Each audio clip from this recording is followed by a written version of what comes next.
enlace no va a ser roto. Se va a presentar bien para los usuarios que tengan JavaScript y también bien para los que no lo tengan. Más prohibiciones de prioridad 1, cosas que no tenemos que incluir. Prohibido destellos en las pantallas.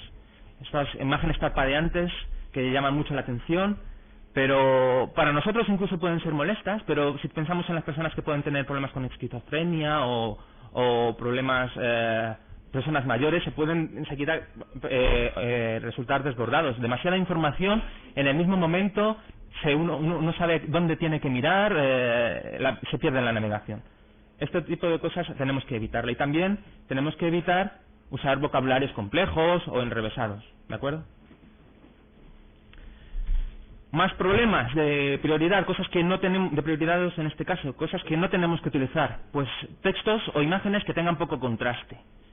Yo no sé cuántas personas del auditorio podrán leer lo que dice en la parte de la derecha. Dice lo mismo que en la de la izquierda, pero seguramente se ve muy mal, ¿no? Voy a quitar el ratón. Hay poco contraste entre lo que es el texto y el fondo. Bueno, este tipo de cosas es muy común. A veces nos encontramos textos con el color amarillo sobre el fondo blanco.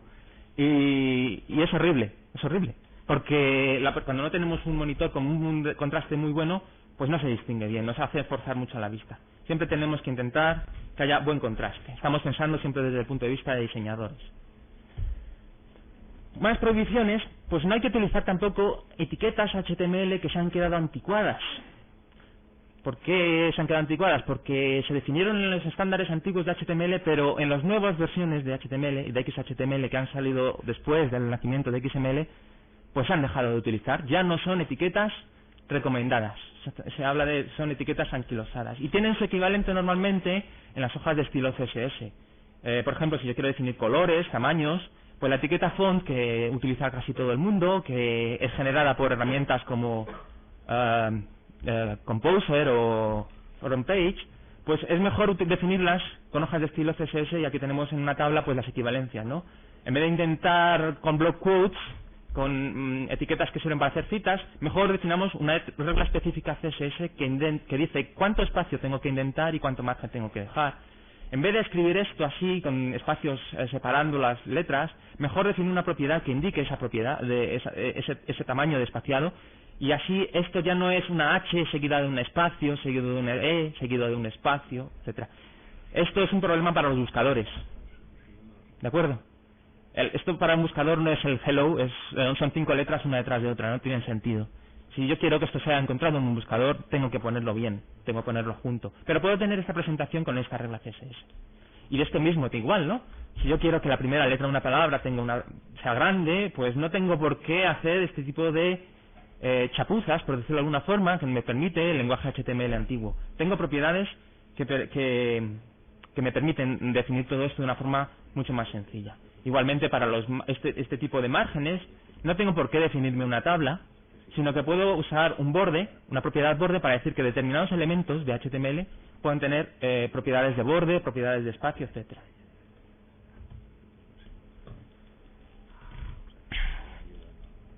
Bien, más prohibiciones. No debemos presentar tablas que se serialicen mal. Bueno, una tabla que se serialice mal es una tabla cuando estamos usando un navegador que lee las páginas, que las sintetiza en voz, pues que pueda dar a confusión de cómo se debe leer esa página, ¿de acuerdo?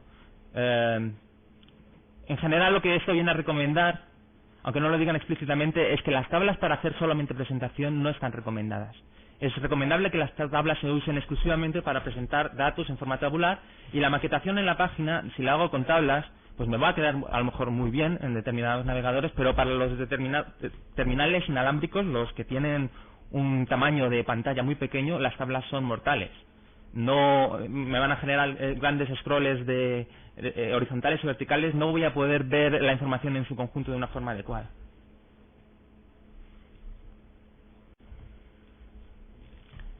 Prohibido contenido parpadeante.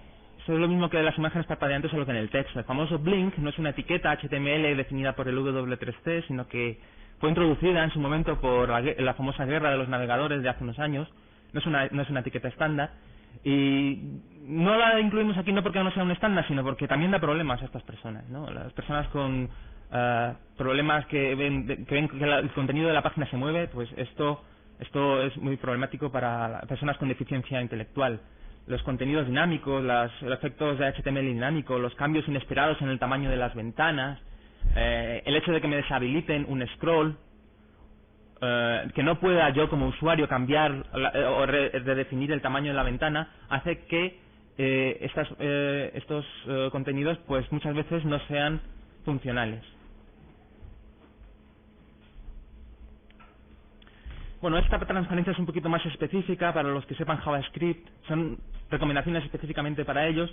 Simplemente recordar que hay varios eventos, varios atributos en los que yo puedo definir cuándo ejecuto una rutina JavaScript. Por ejemplo, cuando focalizo con el ratón o el teclado un determinado elemento, pues se activa este evento, onFocus. OnBlur es cuando hago justo lo contrario, cuando salgo de él, cuando el foco del ratón o el teclado ya no está encima de ese elemento. O onSelect, cuando estoy abriendo un campo de selección y puedo seleccionar cosas, entonces en ese momento se activa esta rutina. Pues preferentemente debemos usar aquellos que sean independientes del dispositivo de acceso.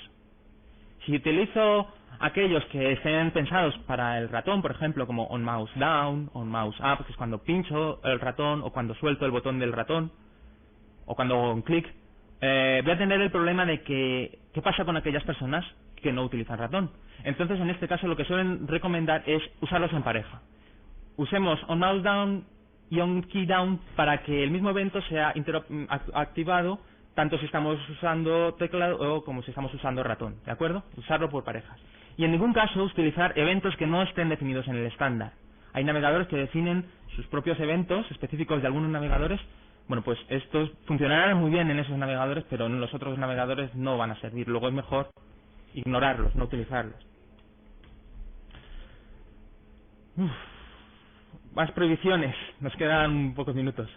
No utilizar autorrefresco, no esas páginas que se autorrecargan o que se redireccionan a otro sitio. O los pop-ups. Los pop-ups son muy molestos para personas que no desean que se les aparezca una nueva ventana. ¿De acuerdo? O también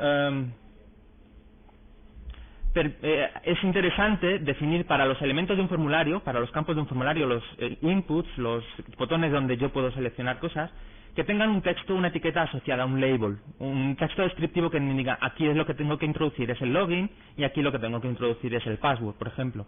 Este tipo de asociación se puede hacer explícitamente con etiquetas específicas de HTML. La etiqueta en concreto para el que esté interesado es la etiqueta label, ¿de acuerdo? Bueno, más recomendaciones, más prohibiciones: no utilizar etiquetas HTML antiguas que han sido redefinidas en las nuevas versiones. Por ejemplo, estas etiquetas de negrita e itálica, que todo el mundo seguramente ha utilizado alguna vez, pues en las nuevas versiones ya no existen, se han redefinido. Y ahora se utilizan otras, en este caso pues las que aparecen en la tabla.